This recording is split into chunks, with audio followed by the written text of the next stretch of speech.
ny mofinaina anio atolotry ny FJKM Ambohijanaka Karafitiavana.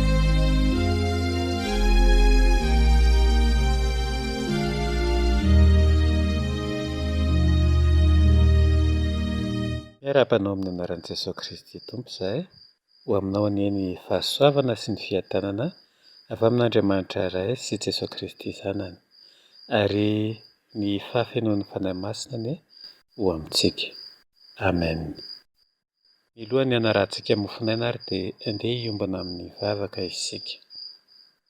Ray masina sy tsara indrindra misaotra anao indray izahay nomenao tombonandro, tombom-potoana izay ahafahanay mandre ny teninao toy izao. Misaotra anao izahay satria nomenao eo am-pelatananay ny Baiboly, dia ny teny manambara ny sitraponao izay iainanay. Misaotra anao izahay fa avy amin'izany tokoa no hamantaranay ny sitraponao ary mampiorina anay amin'ny finoana marina anao izany. Tompo, hiteny aminay indray ianao amin'ny ity anio ity, kanefa aoka ny fanahinao masina anie no hialohanay amin'izany, ka ampifantoka anay ary ihany koa hanampy anay hahatakatra izay tiany ny teninao ambara. Izany teninao izany anie hiasa feno ao anatinay, ka tsy hiverina foana aminao raha tsy mahatanteraka izay mampilasana azy. Dia mitenena ara-Jehovah Tompo fa miaino izay mpanomponao, amin'ny anaran'i Jesosy Kristy Tompo. Amen. Ny mofinainantsika anio dia izay voasoratra araka ny Hebreo 9:9, ny 7:10 ka hatramin'ny 20.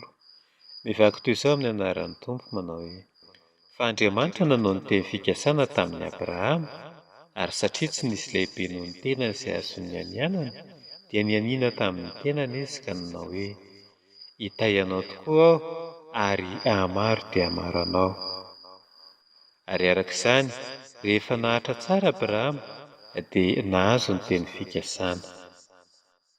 Fa ny olona dia mianina amin'izay lehibe noho ny tenany, ary ny fianianana dia ataony mba hahamafy ny teny hampitsahatra ny fifandirana rehetra.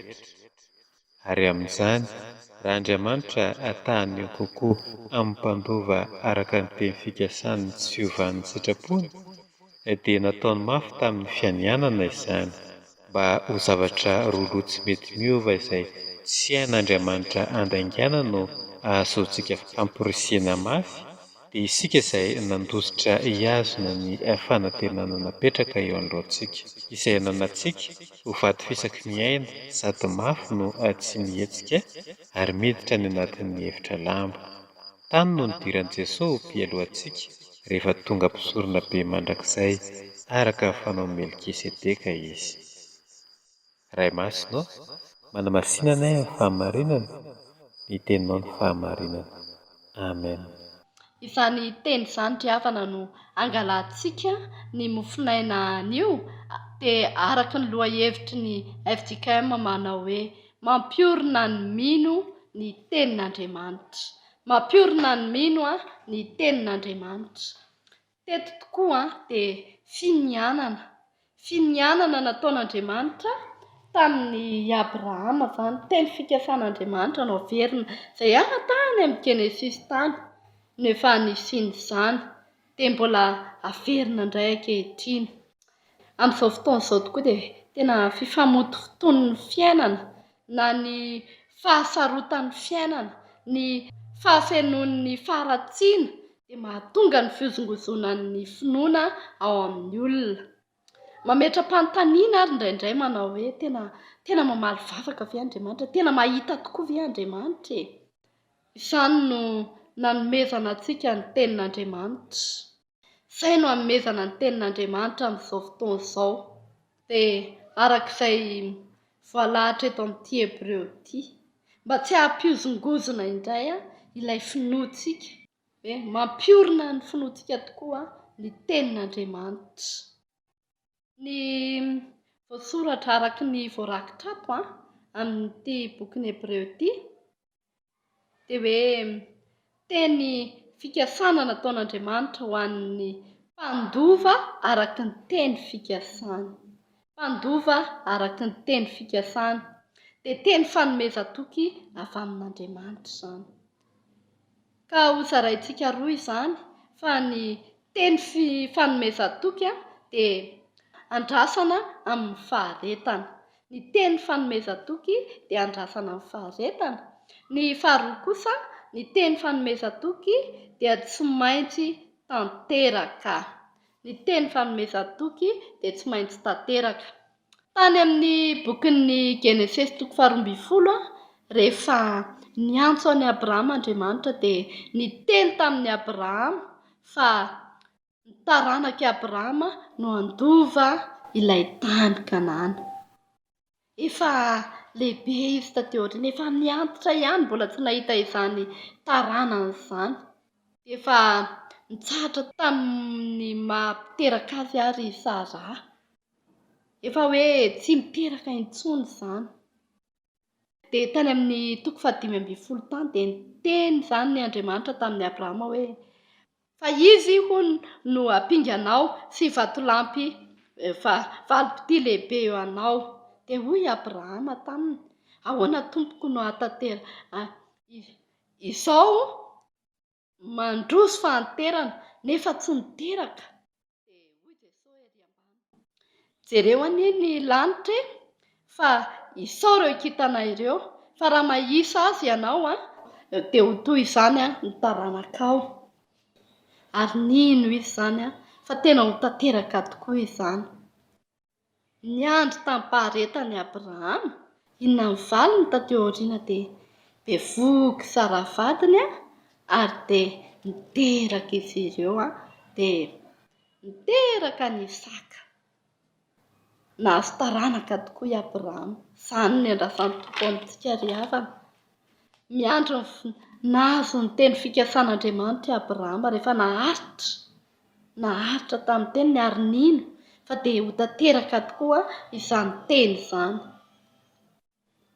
Nampiteraka ny momba ren'Andriamanitra. Moa ve ny vesatritsika ankehitriny izay mety misy vahaolana mety isika ary dia efa ahita ny vahaolana? Moa tsy omen'Andriamanitra antsika izany?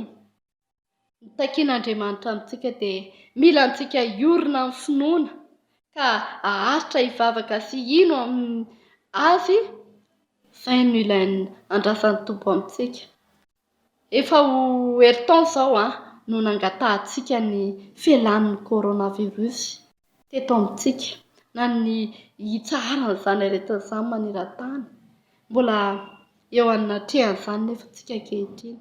Matokia fa hamaly vavaka izy. Tsarovy koa fa efa tsy miova izy. Maly sy anio ary mandrakizay. Ho azontsika izany valim-bavaka izany fa andraso am-pinoana. Indro izao ombanareo mandrakariva hozy izy. Mandrapahatonga ny fahataperan'izao tontolo izao. Ary raha ny olona izay natsoko amin'ny anarako no avy any an-tritena ka hibebaka hitady ny tavako dia hiaino any an-danitra. Manetretena azy. Indraso ny valim-bavaka izay omen'ny Tompo antsika fa ho azontsika izany. Tsy mivadika amin'ny teny nomeny Andriamanitra fa aiza mitady vahaolana amin'ny hafa. Manana ny androny ny Tompo, manana ny hevitra izay heverana antsika izy. Izany indrindra no hidirantsika amin'ny fizarana faharoa hoe tsy maintsy tanteraka tokoa ny teny izay nolazainy satria tsy hiverina aminy ny teniny raha tsy efa mahavita ny asa izay nanirahana azy. Eto amin'ity andininy 17 amin'ity tenin'Andriamanitra ity dia manao hoe amin'ny anaran'i Jesosy, ary amin'izany raha Andriamanitra haneho kokoa amin'ny mpandova araka ny teny fikasana ny tsy fiovan'ny sitrapony dia nataony mafy tamin'ny fianianana izany tokoa. Mpandova araka ny teny fikasany tsy miova ny sitrapony. Isika ilay mpandova araka ny teny fikasana izay nampanantenan'Andriamanitra. Tsy mivadika amin'ny teny nomeny ny Tompo fa izy ilay tsy miova ho maly sy anio ary mandrakizay. ho an'ny mpandova azy ny olom-boafidiny. Ny Romanina toko 7:17 izay miteny toy izao amin'ny anaran'i Jesosy hoe ary raha izanaka dia mpandova, eny sady mpandova an'Andriamanitra no mpiray lova amin'ny Kristy koa. Raha miara-miaritra aminy isika mba hiara-manambonina aminy koa. Andriamanitra mitana ny teniny, fampanantenana nataony fa tsy mba mandainga, tsy tanteraka anefa izany raha tsy arahin'ny finoana ka mahatonga ny fanantenana izany. Matokia ary amin'ny Tompo androso amin'ny faharetana ny teny fikasana fa tsy miova ny Tompo Andriamanitsika, fa izay maharitra hatramin'ny farany no vonjena. Dia ho amintsika rehetra n'izany tenin'ny Tompo izany ka ampiorina indray ny finoantsika izay niaino azy. Dia ho an'Andriamanitra irery ny voninahitra, ho amintsika kosa ny fiadanana. Amen.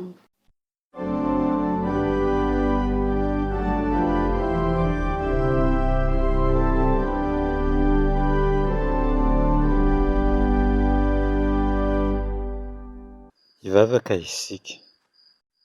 Isaoranay ianao Jehovah fa ianao tokoa dia miteny aminay mandrakariva amin'ny alalan'izany teninao izany. Ary ny teninao dia teny fikasanao izay tanterahinao aminay amin'ny fotoanany rehetra. Ny teninao dia teny mahasoa anay, mampiorina ny finoanay, mampitombo anay ary ihany koa mitantana, mahasahana ny lafim-piainanay rehetra dia ny andavanandrom-piainanay izany. Betsaka tokoa mantsy tompony olana izay sedrainay ety amin'ity izao tontolo izao ity, kanefa ianao dia mampanantena fa tsy mamela anay irery na amin'ny fotoana inona na olana manao ahoana. N'inona Tompo dia ianao no manana ny vahaolana feno amin'izany ary ianao dia mahatanteraka izany amin'ny fotoananao. Mitakianao aminay dia ny faharetanay ary ihany koa ny finoanay. Dia ampitomboy ary Tompo ny finoanay ary ampianaro izahay ahay hiandry ny valimbavaka izay apetraka ao aminay. Fa Andriamanitra tsy toy ianao ary mahay ny zavatra rehetra, tsy miova ianao omaly sy anio ary mandrakizay ary dia apetraka efena eo am-pelatananao indray ny fiainanay manontolo ary Tompo. Ity tontolo andro izay diavinay ity, ny asa aman-draharaha izay tanterahanay, ny olana izay mampiasa saina sy mampitebiteby indraindray, fantatray fa ao aminao no vahaolana feno amin'izany. Koa manankina izany fiainana izany ary izay Tompo eo aminao, fa ianao no mpamonjy mora azo indrindra, ianao no ilay tsy miova omaly sy anio ary mandrakizay ary mbola mampanantena anay ny valimbavaka ao sy ny fiainao ny fiainanay. Ny ankohonanay, ny tokantranonay, ny asa aman-draharahanay, ny fianaran'ireo mpianatra, ny firenenay manontolo Tompo dia aoka eo ambanin'ny fiainao izany, fa raha ianao no mpiay anay dia hiadana izahay. Tahio ny fiangonanay Tompo izay mitory ny filasan-tsaranao, omeo hery izahay, feno ny fananao masina mba hahatanteraka izany dia ny hitory sy hanambara ny sitraponao amin'ny olombelona rehetra ary ihany koa ny hitaiza sy hampitombo ny ankohonana ireo izay mihinanao. Dia amin'ny anaranao Kristy Tompo nanonanay izany vavaka izany ary ampiarahanay amin'ilay vavaka nampianarinao manao hoe Fiaranay izay ny lanitra, ho masina ny anaranao, ho tonga ny fanjakanao, atao any sitraponao, izay atamtariny ny lanitra, meo azaonay ary mandelany elikay tahaka ny amelana izyreka taminay ary aza mitondranay amin'ny fakaparana fa manafahanay amin'ny ratsy manao afantakarana sy ny hery ary amin'ny voninahitra mandrakizay. Amen. Dia rehefa finoana ry havana ny tsodranomasina izay tonoana aminao ankehitriny manao hoe hita ianao any Jehovah ka hiaro anao, hampamirapiratra ny tavany aminao any Jehovah ka hamindra fo aminao, hanandratra ny tavany aminao any Jehovah ka hanome anao fiadanana. Eo an'Andriamanitra irery ny voninahitra, amin'ny anaran'ny Ray sy ny Zanaka ary ny Fanahy Masina. Amen.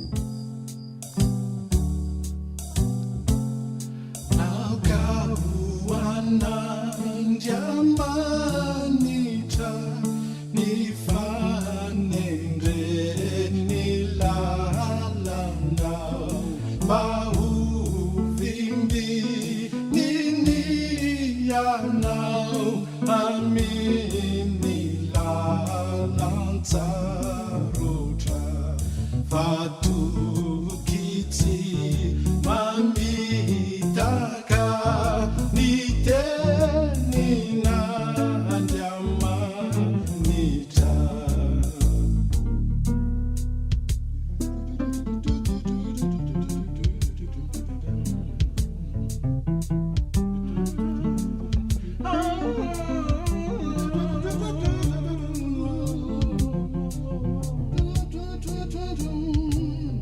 Fa inona no azonao amin'ny fiahiana tsy afakory ianao noho ny fisentoana na berehina ianao ho beny alahelo-nao.